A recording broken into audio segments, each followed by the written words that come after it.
Hello, everyone. I'm Susan, and at 33 years old, I found myself grappling with significant personal challenges in the realm of love. After the disappointing end of my first marriage, I made a promise to protect my emotional well-being and steer clear of toxic relationships. Embracing a journey of self-healing and personal growth, I was determined to create a fulfilling partnership that would nourish my spirit. When I met my second husband, he seemed like the perfect match I had always envisioned. We shared a deep connection, and I truly believe we were meant to be together. However, as our relationship deepened, I encountered an unexpected hurdle: my mother-in-law, Carolyn. Her presence became a constant test of my resilience and strength. From the beginning, Carolyn tried to insert herself into our lives. She scrutinized my every move, critiqued my choices, and even attempted to dictate our decisions as a couple. But I stood firm. Having invested so much in my happiness, I refused to let anyone, even a mother-in-law, disrupt the peace I had fought so hard to create. Drawing from my journey of self-discovery, I confronted Carolyn directly, making it clear that her interference was unwelcome. My resolve was met with resistance. Carolyn was a formidable opponent, challenging my boundaries at every turn. Her persistent overreach, including inappropriate comments about joining us on our honeymoon, highlighted her lack of respect for our independence. Determined to uphold the boundaries I had established, I knew it was time to teach Carolyn a lesson about respecting limits. This was essential for her to understand the consequences of her actions. Carolyn's behavior was more than a personal annoyance. It threatened the stability of my marriage, and I was prepared to protect it at all costs. As I navigated these new challenges, I found myself grappling with her overbearing nature. Carolyn had a peculiar way of showing her affection, often overshadowing our moments with her excessive involvement. During family gatherings, which were typically relaxed backyard barbecues, she would often joke about joining us on our honeymoon to capture beautiful moments, or teasingly suggest she might take my place next to Stephen. At first, I dismissed these comments as harmless fun, laughing them off like everyone else. However, her relentless jokes hinted at something deeper. Was she truly joking? The idea seemed absurd. What kind of mother-in-law would genuinely consider intruding on her son's honeymoon? But as time passed, I began to realize that Carolyn might be more serious than I initially thought. This realization hit me hard on my wedding day as I prepared in the dressing room, excitement coursing through me for the life ahead with Stephen. The room buzzed with joy and anticipation when suddenly the door swung open and Carolyn's imposing figure appeared, casting a shadow over the festivities. I turned to face her, trying to keep my smile intact despite the unease growing within me. Without hesitation, Carolyn launched into conversation. "Susan, I need to talk to you," she began, her gaze intense. "Are you truly happy?" Her question caught me off guard. Of course, I was happy, overjoyed, in fact. Stephen was the love of my life, and our wedding was a celebration of our mutual affection and commitment. "I couldn't be happier," I replied, my voice brimming with sincerity. "Stephen and I are thrilled to be starting our lives together." This encounter was just another example of how Carolyn's presence could be unsettling and oddly direct, challenging the boundaries I had worked so hard to establish. As I eagerly anticipated our honeymoon, a well-deserved break after months of meticulous planning, I was unaware that Carolyn had other ideas. As I adjusted my veil in the mirror, Carolyn leaned in closer, lowering her voice to a mischievous whisper. "About the honeymoon, I've decided to come along. It'll be a surprise for Stephen, but let's keep it between us." Her words crashed over me like a wave. Was she serious? "Wait, Carolyn, are you really planning to join us on our honeymoon?" I asked, hoping for clarity or reassurance that this was just another of her peculiar jokes. Carolyn's face was a mask of determination. "Yes, Susan. I've always dreamed of experiencing a romantic getaway like this. I'm his mother, and I've been there for all his milestones. It's important for me to be there. It'll be a bonding experience for all of us." Her words struck me with their audacity. Our honeymoon was meant to be a private journey for Stephen and me, a sacred opportunity to create intimate memories as a newly married couple, not a family excursion. I struggled to find the right words, fighting to keep my composure. I replied, "Carolyn, this is our honeymoon. It's a time for us to deepen our bond and focus solely on each other. While I appreciate your enthusiasm, it's crucial to respect our boundaries." Her expression shifted from surprise to disappointment, clearly not expecting my firm objection. Susan, I only want what's best for Stephen. I thought this would be a special surprise for him, a way to bring us closer as a family. Taking a deep breath, I summoned the inner strength I had cultivated through my journey of self-discovery. Carolyn, I understand and respect your love for Stephen, but our honeymoon is sacred. It's a time for us to nurture our relationship and create memories that will lay the foundation for our future together. Stating my ground was essential, not just for our honeymoon, but for establishing a tone of respect and independence in our marriage. I hoped Carolyn would accept our wishes, but the tension thickened in the air as she processed that her plans had been thwarted. It was a defining moment, a test of our new dynamic, and in that instant, I felt empowered, having taken a crucial step in safeguarding my marriage and establishing a foundation of love and respect. You might think that would be the end of the story, right? Unfortunately, my friends, it didn't stop there. As the day of our departure approached, excitement and nervousness fluttered in my heart. Stephen and I were on the verge of embarking on our eagerly awaited honeymoon, a chance to relax and revel in our newlywed bliss. However, a looming storm threatened to overshadow our joy. It was the morning we were set to leave when Carolyn's name appeared on my phone. Taking a deep breath, I answered, bracing myself for whatever she might say. Hello, Carolyn. Dear, I've decided to join you and Stephen on your honeymoon. Isn't that thrilling? Her voice chirped through the phone, sending a wave of frustration over me. Hadn't we already settled this? My voice tightened with exasperation as I responded, Carolyn, we've been through this. This honeymoon is a special time for Stephen and me. We need space to strengthen our relationship as a married couple. Her reply was casual, almost dismissive of my concerns. Yes, dear, but I've made up my mind. I'm coming along. It'll be a grand adventure for all of us. You'll see. With my patience thinning, I asserted more firmly, Carolyn, this isn't up for negotiation. Stephen and I planned this trip as a private getaway. You need to respect that boundary. A tense silence followed, punctuated only by the distant hum of anticipation. I sensed Carolyn's frustration mounting, but I stood firm in my refusal. Don't be so dramatic, Susan. Now tell me, you two are going to Switzerland, right? I've already booked my ticket. I know it was last minute, so I won't be on the same flight, but I'll meet you there. Her words echoed in my mind, but they also presented an opportunity, a chance to steer Carolyn's plans away to reclaim our honeymoon as the sacred space it was meant to be for Stephen and me. I believed that everyone could learn and change, but sometimes it took a bold move to spark that transformation. I was ready to make the move that would ensure our honeymoon remained ours alone. I had already made it clear to Carolyn that I wasn't interested in engaging in a tiresome back and forth with my in-laws. I needed to maintain the peace, so when faced with her unwavering determination to join us, I decided to take a creative approach to protect our private time. Keeping my cool and masking my frustration, I responded with a quick bit of thinking. Actually, Carolyn, there seems to be a misunderstanding. We're headed to New Zealand, not Switzerland. Her reaction was immediate, a gasp escaping her as she processed the sudden twist. Oh my, I must have misunderstood. Yes, I'll need to change my flight right away. Thank you for letting me know, Susan. Absolutely. Change that flight to Auckland, New Zealand, I replied, adding a subtle nudge. And yes, last-minute changes can be pricey, but I know you'd do anything for Stephen. Little did she know, Stephen and I were actually bound for Switzerland. I felt no remorse for the deception. It was a necessary act to preserve our much-needed privacy.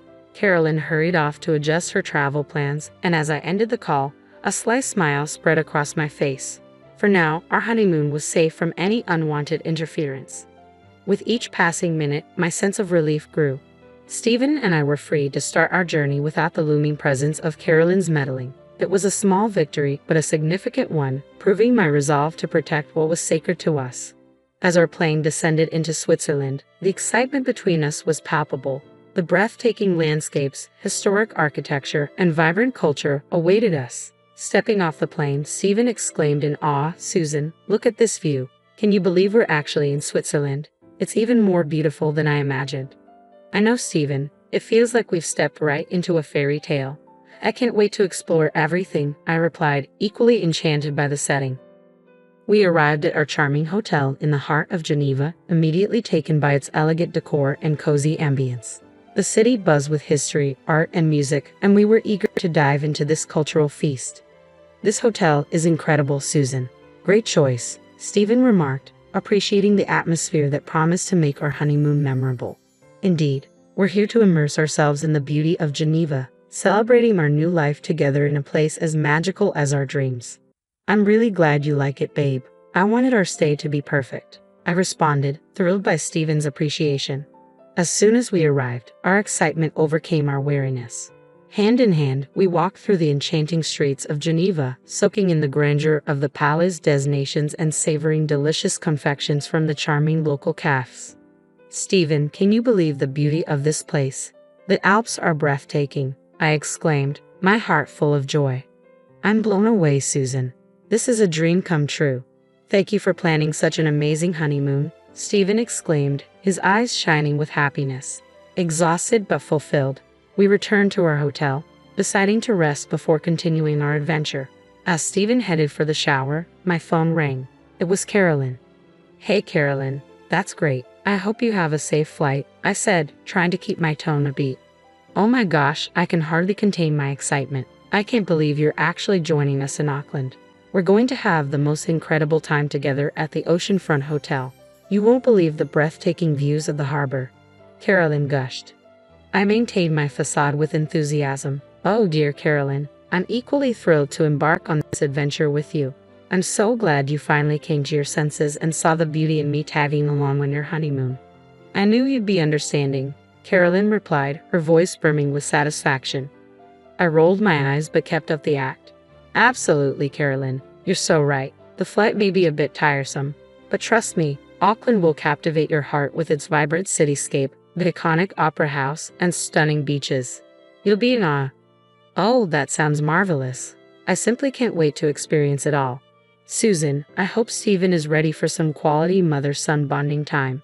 This trip will give us a chance to connect on a deeper level, she continued, blissfully unaware of the mix-up. Carolyn, when Stephen sees you, be over the moon. It's going to be an unforgettable journey filled with laughter, exploration, and beautiful memories, I assured her, masking my true feelings about the situation. That warms my heart, Susan. I'm eager to create lasting memories with both of you.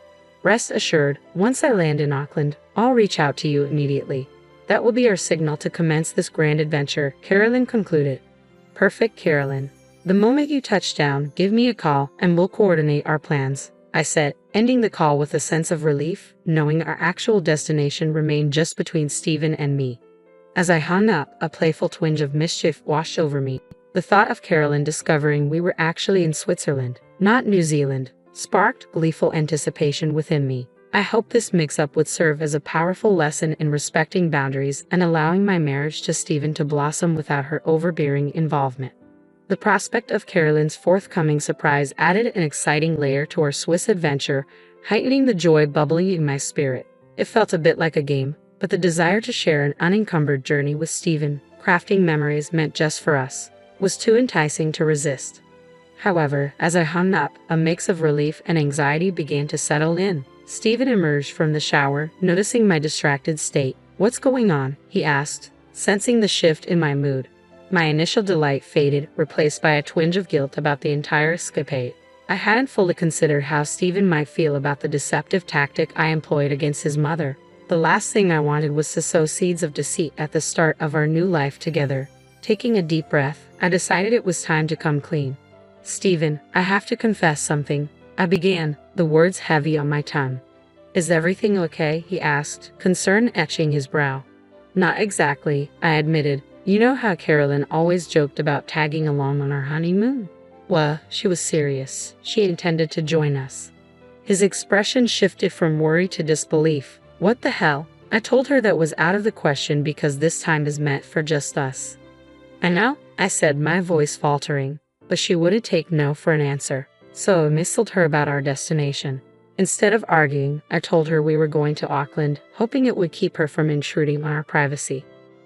I recounted the whole story, apologizing at every turn. I didn't want Stephen to think I was manipulative or cruel. I simply wanted to safeguard our time together from his mother's overbearing ways. He was silent for a moment after I finished, leaving me anxious about his reaction. Then, to my surprise, he burst into laughter, his genuine amusement filling the room and easing my tension. You sly fox, Susan. I can't believe you did that. Honestly, it's a relief. My mom's interference has always been exhausting. Now we can truly enjoy our time together." "Wait, so you're not mad?" I asked, surprised yet relieved. "I'm not thrilled about sending her to a foreign country," he chuckled, "but I find the whole situation hilarious. I'm just picturing her face when she realizes the mix-up." We both laughed together, feeling a renewed sense of unity. With the weight of the situation lightened, we immersed ourselves in the beauty of Switzerland, exploring its rich history, breathtaking landscapes, and vibrant culture. Each moment deepened our bond and created cherished memories. Meanwhile, Carolyn remained blissfully unaware that her son found the situation amusing and was in on the ruse. Exhausted from her flight, she called us, expecting us to pick her up from the airport. "Hey, Carolyn, Stephen and I are together right now. There's something you need to know. We're not in New Zealand. We're actually in Switzerland," I said, putting the phone on speaker. "But you said Auckland, the oceanfront hotel," Carolyn stammered, confusion evident in her voice. "Yeah, that was all a trick, Carolyn. Sorry about that, but you really needed to learn," I explained firmly. "A trick for what? What did I do?" she exclaimed, disbelief rising in her tone. "You kept trying to insert yourself into our honeymoon? What kind of mother does that? When you insisted on tagging along, instead of fighting with you about it, I decided to let you believe what you wanted. This way, I could enjoy some quality time with my husband." "How could you do this, Susan? I trusted you. You're no good for my son." Carolyn's hurt was palpable. Stephen, who had been listening intently, finally spoke up. "Mom, it's time you understand that meddling in our lives and disregarding Susan's boundaries has consequences." This was her way of setting a boundary. "What? You too?" Carolyn's voice cracked as she absorbed his stance. This moment, fraught with tension, underscored our commitment to each other and the importance of respecting our new family unit. "I can't believe you're taking her side. I can't believe you've deceived me like this. I raised you. I've been there for you through everything." Carolyn's voice trembled with hurt. "Mom, this isn't about deception. It's about setting boundaries," I replied, trying to convey the necessity of our actions. "Susan and I are building our lives together. You must respect our choices and let us forge our path. We love you, but maintaining healthy boundaries is key." Her voice echoed through the phone, loud enough to attract attention nearby. "You've humiliated me. I can't believe my son would turn against me like this." "Carolyn, please try to see where we're coming from," I urged, my tone steady yet empathetic. "This wasn't done to embarrass you. We need to make it clear that we require our own space and independence. It's time for you to let us build our lives and respect the boundaries we've established." "I don't want to hear it. You both are selfish and ungrateful," she shot back, her frustration palpable. "Call me back when you're ready to have a real conversation." With that, she abruptly ended the call, leaving herself likely bewildered and upset at the airport. While I might have felt guilty, instead, I felt relieved. Standing up for our marriage's boundaries was necessary, even if uncomfortable. Wanting privacy in our honeymoon wasn't unreasonable. It was unusual for a mother to insist on tagging along.